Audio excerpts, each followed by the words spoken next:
Hello नमस्कार मंडळी, सुस्वागतम to my mini blog.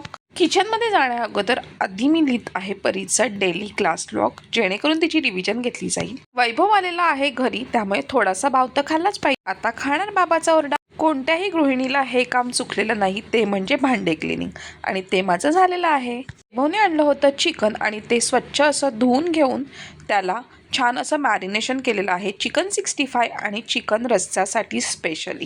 Chicken रश्श्यासाठी आपण कढई घेतली आहे. कढईमध्ये आपण तेल टाकलेलं आहे.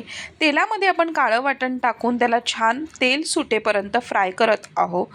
त्याच्यानंतर आपण त्याच्यामध्ये ॲड केलेलं आहे ते म्हणजे लाल तिखट. लाल तिखटसुद्धा व्यवस्थित तेलामध्ये फ्राय करायचं आहे, जेणेकरून त्याचा कच्चापणा राहणार नाही. मॅरिनेशन केलेलं चिकन आता आपण काळ्या वाटणामध्ये टाकूयात आणि ते सुद्धा छान तेल सुटेपर्यंत, मोकळं होईपर्यंत फ्राय करून घेऊयात.